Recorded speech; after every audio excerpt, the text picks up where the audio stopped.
Entonces vamos a estar en Hechos capítulo 15, vamos a leer el verso 1 para empezar. Vamos a cortar un poquito la introducción y vamos a irnos directamente hacia la palabra de Dios. Vamos a irnos para estudiar y entender lo que ahí dice. Verso 1 dice: entonces, algunos que venían de Judea enseñaban a los hermanos: si no os circuncidáis conforme al rito de Moisés, no podéis ser salvos. Como Pablo y Bernabé tuviesen una discusión y contienda no pequeña con ellos, se dispuso que subiesen Pablo y Bernabé a Jerusalén, y algunos otros de ellos a los apóstoles y a los ancianos para tratar esta cuestión. Paren ahí. El primer viaje misionero de Pablo y Bernabé terminó. ¿Recuerdan que hace un par de sábados iniciamos el primer viaje misionero? ¿Recuerdan que Pablo y Bernabé fueron escogidos por la iglesia para ir hacia algunas ciudades de Asia?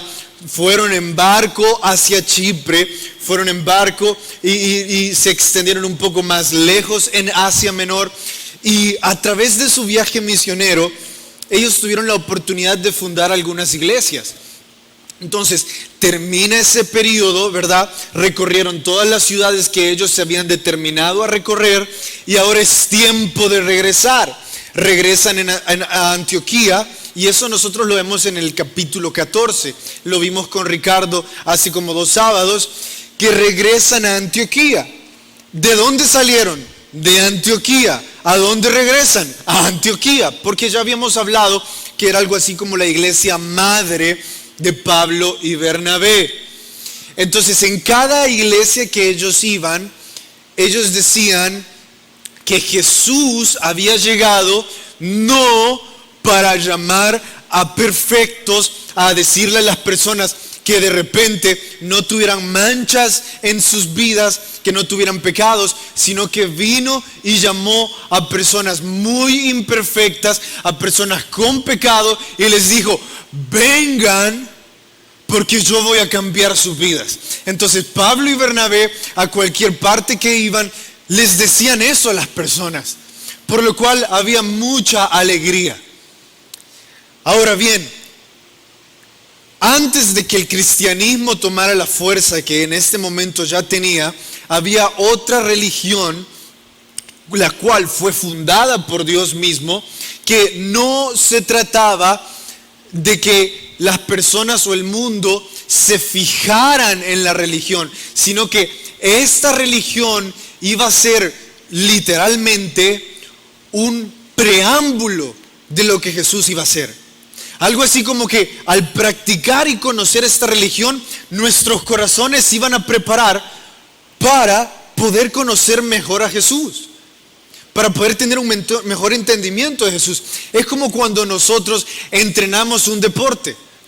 Estamos en el entrenamiento, nos enseñan a dar pase, a meter gol, a hacer saque de banda, nos enseñan lo que sea del deporte.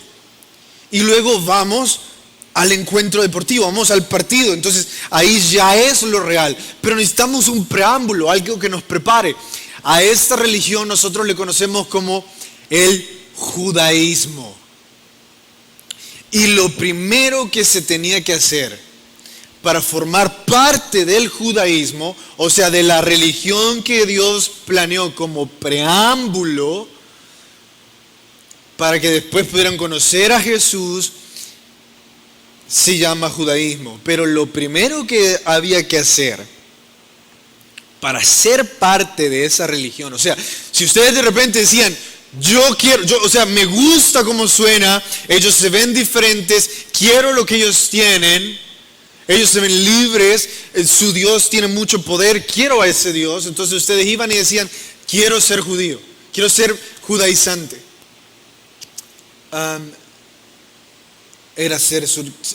Para los hombres era ser circuncidado, porque esa fue la señal del pacto entre Dios y Abraham. Todos los judíos nacidos tenían que ser circuncidados para hacer válida su creencia en Dios, su fe en Dios. ¿Qué es ser circuncidado? Es un proceso médico, es una cirugía en donde se corta el prepucio del órgano reproductor del hombre. Hay algunos médicos que sugieren esto, no con fines religiosos, sino con fines higiénicos. Dios instituyó esto porque quería enseñarle a los judíos limpieza, higiene. Entonces, la señal del pacto era un recuerdo para ellos de que debían de mantener sus cuerpos y sus corazones limpios. Cuando viene Jesús, ya entendimos el preámbulo, ya entendimos lo que Dios quería enseñar, a mantener nuestros cuerpos y corazones limpios y cortar todas aquellas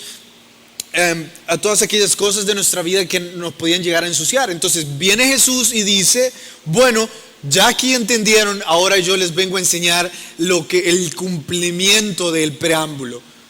Y eso es la circuncisión del corazón. Ahora, van a cortar de su corazón todas aquellas cosas que lo están ensuciando. Entonces, eso era lo que se tenía que hacer para ser judaizante. Entonces, como la religión de los judaizantes estuvo antes que el cristianismo, hubieron algunos fariseos que cuando el cristianismo surgió se convirtieron. Hubo en realidad 3 religiosos de los más grandes. A mi gusto hubieron 4, pero bíblicamente solo son 3. Ya les voy a decir por qué yo creo que son 4. Hubieron 3 religiosos de los más famosos y grandes que se convirtieron al cristianismo, que creyeron en Jesús, que dejaron de lado su fe, escuchen bien, no en Dios, sino en la religión. Dejaron de lado su fe en la religión y siempre supuesta fe en Dios, se dieron cuenta de que Jesús era el cumplimiento. ¿Cuáles son estos 3 hombres? El primero, el más famoso, ustedes ya saben quién es, Pablo, fariseo de fariseos. Entonces cuando ustedes iban y hablaban, hey, aquí están los fariseos, ¿verdad? Ustedes conocen quién es Pablo. Ah, claro, es el mejor de nosotros, mejor de los fariseos. Se convirtió al cristianismo. Segundo, Nicodemo. De entre los más grandes estudiosos de la Biblia tenemos a Nicodemo, que al final también se convirtió al cristianismo. Él también fue parte de los que dijo, ¿saben qué? Jesús es más importante en mi vida. Y como tercero también tenemos a Gamaliel. Si ustedes recordarán, hubo un concilio donde se estaban preguntando, ¿será que este cristianismo es bueno o es malo? Entonces Gamaliel se paró y dijo, miren, vamos a saber si es de Dios o no, si esto perdura o se acaba. ¿Recuerdan que hace un poco se levantó otra secta? Dijo Gamaliel. Entonces para mí, yo creo que él sí se convirtió porque se dio cuenta de la verdad. Entonces, mi punto no era hablarles de historia, mi punto era decirles, hay referencias de que hubieron algunos otros fariseos, algunos otros religiosos que se convirtieron. Entonces, hubieron un grupo de judaizantes, un grupo de fariseos, un grupo de religiosos, que se pasaron a creer en Jesús. Pero estaban enseñando a los no religiosos, de otra forma llamados gentiles, no judíos, les estaban enseñando que para ser cristianos primero tenían que ser judíos. O sea, primero tenían que ser circuncidados. Y eso trajo mucha tristeza a la iglesia de Antioquía. ¿Por qué? Es como que si yo viniera esta tarde acá y les dijera, todos ustedes hombres que no se han circuncidado no son salvos. Habría una gran tristeza. ¿Por qué? Porque tendrían que pagar una operación, tendrían que someterse a una operación y lo más importante, estarían cayendo en un régimen religioso. Entonces, cuando Pablo llega a Antioquía y empieza a hablar con los hermanos, está allá en el lobby y ve que todos están tristes. Entonces Pablo regresaba de su viaje misionero, entra a la iglesia de Antioquía y empieza a abrazar a todos y les dice: cuántos los extrañé, quisiera contarles lo que pasó en Listra, lo que pasó en Derbe, quisiera contarles tantas cosas. Y todos estaban tristes, todos estaban cabizbajos. Entonces Pablo dice: bueno, díganme qué pasa, ¿por qué esta tristeza? Y los gentiles llegaron y dijeron: Pablo, es que nos dijeron que tenemos que circuncidarnos si queremos ser salvos. Y estamos tristes porque algunos no tenemos dinero para pagar esa cirugía. Otros se sienten como que si están cayendo en una religión otra vez.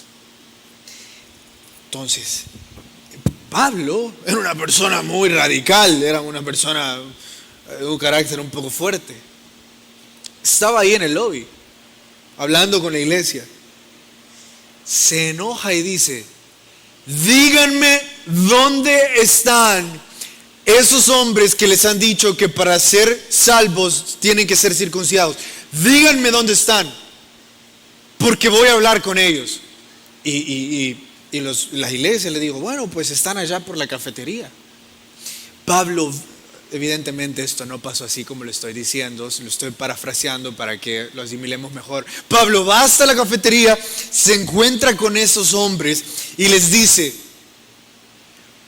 ¿ustedes quién les dio el derecho de venir y enseñar eso a la iglesia de Antioquía? ¿Acaso ustedes no recuerdan que ni siquiera sus propios padres pudieron cumplir con todas las reglas de la religión? Y ustedes tampoco las pueden cumplir. Y ahora vienen aquí y traen esas mismas reglas donde ellos que eran tan felices, y quieren que ellos también se sometan a esas cosas. Y Pablo empezó a discutir con ellos. Fue tan fuerte la discusión que Pablo dijo: ¿saben qué? Ya no voy a hablar con ustedes. Díganme quién es su líder. Sorpréndanse, porque es un poco triste. Ellos le dijeron: nuestro líder es Santiago.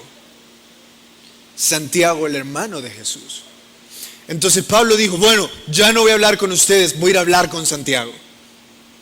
Voy a ir hasta Jerusalén y vamos a tener un concilio en donde se va a escribir de una vez por todas que para ser salvo no se necesita ser circuncidado. Para ser salvo no se necesita creer en una religión o ser parte de una iglesia. Para ser salvo se necesita creer que Jesús es tu Señor. Vamos a escribir de una vez por todas eso. Entonces Pablo les dice: a ver, si ustedes quieren defender lo que realmente andan enseñando, van a ir conmigo a Jerusalén. Y se toma un poco de esos judaizantes que ahora eran convertidos y van hasta Jerusalén. Y en el próximo sermón, el próximo sábado, les cuento qué pasa, cómo siguió la discusión, porque hoy tenemos que aplicarlo a nuestra vida. Y solo tengo como 5 minutos para hacerlo.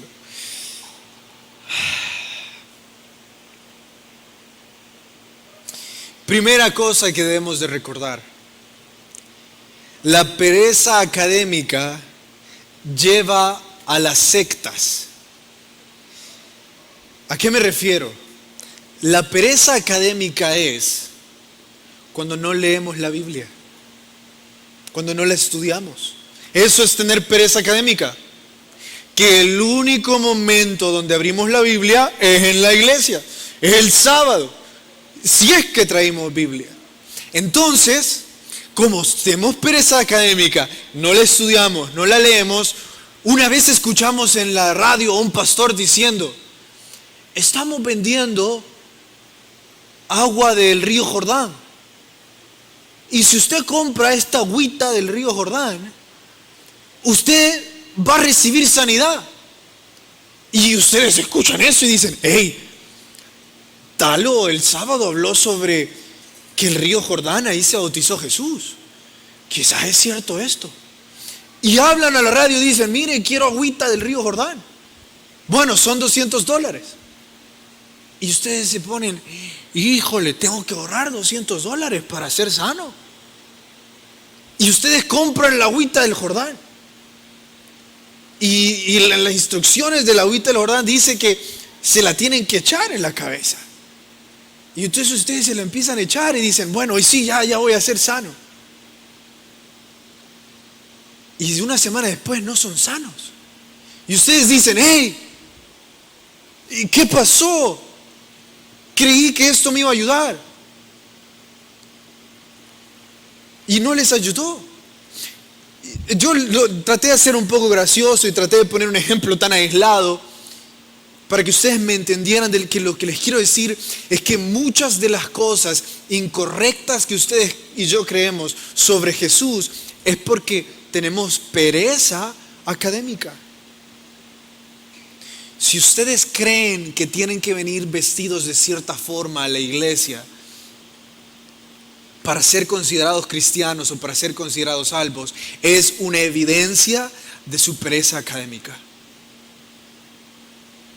Si ustedes creen de que tienen que de repente ser humanos perfectos, sin mancha, y que ya no pueden volver a pecar jamás en su vida, es una evidencia de su pereza académica.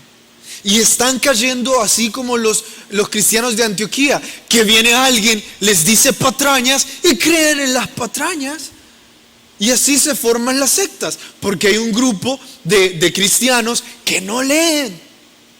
Entonces, líderes con muy malas intenciones de enriquecerse, hablan patrañas y el pueblo las cree.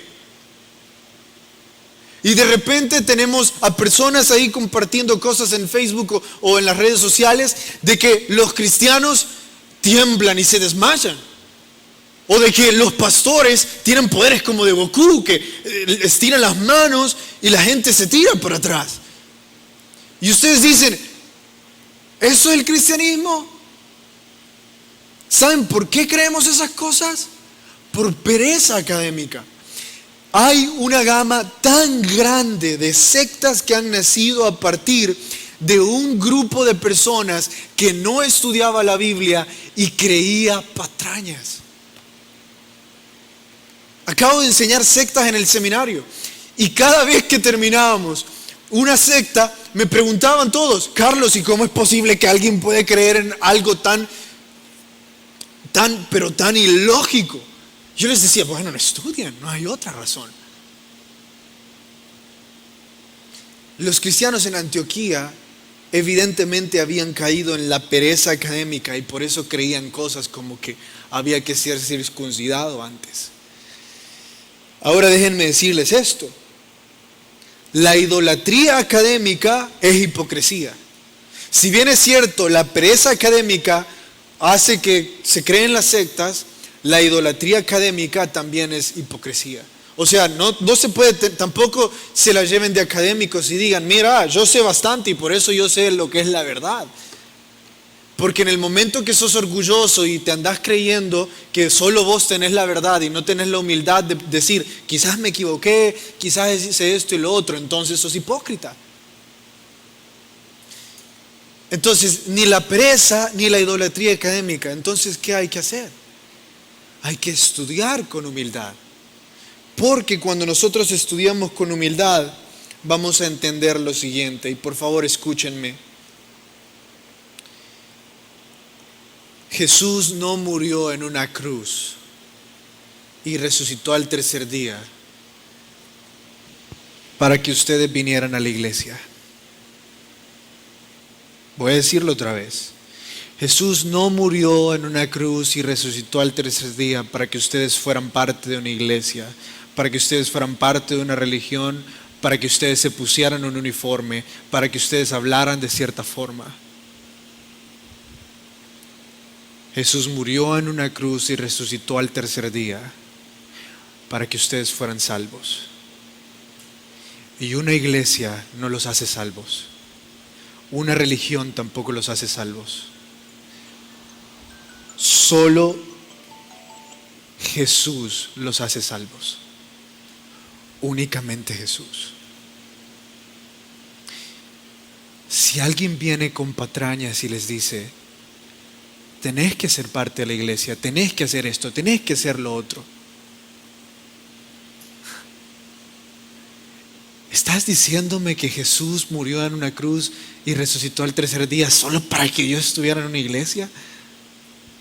Eso es ilógico. Jesús lo hizo para que ustedes y yo tengamos libertad, para que ustedes y yo podamos caminar confiadamente, sabiendo de que somos amados. Es triste ver a muchos cristianos hoy en día que escuchan tanto a este mundo. Este mundo viene y les dice a los hombres, sos un inútil. ¿No tenés dinero? Vales poco. Sos tonto. En nuestro trabajo vienen y nos dicen, sos un irresponsable. Es triste que cristianos escuchen esas cosas y las crean. Porque Jesús se puso a sí mismo en una cruz y resucitó al tercer día para que ustedes jamás vuelvan a creer en alguien que les hace sentir menos. Es triste que señoritas encuentren su valor en su imagen o en la aprobación de sus amigos o de sus familiares o de su pareja. Jesús no se puso en una cruz para que ustedes lucieran bien, señoritas, o para que ustedes se sintieran aprobadas por alguien. Jesús se puso en una cruz para que ustedes pudieran caminar por esa puerta y sentirse amadas y perfectas delante de Dios. Pudieran salir por ese portón y sentirse completamente seguras de que ustedes valen mucho, de que ustedes son valiosas. Tristemente, los cristianos en Antioquía, e incluso Pablo les dice a los Gálatas, me parece triste de cuán fácil ustedes olvidaron la razón por la que Jesús se puso en una cruz. Fueron engañados con tanta facilidad.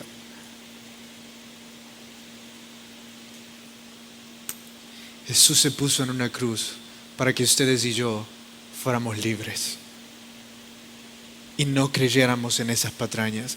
Entonces hoy tenemos la oportunidad de creer en Jesús o creerle al mundo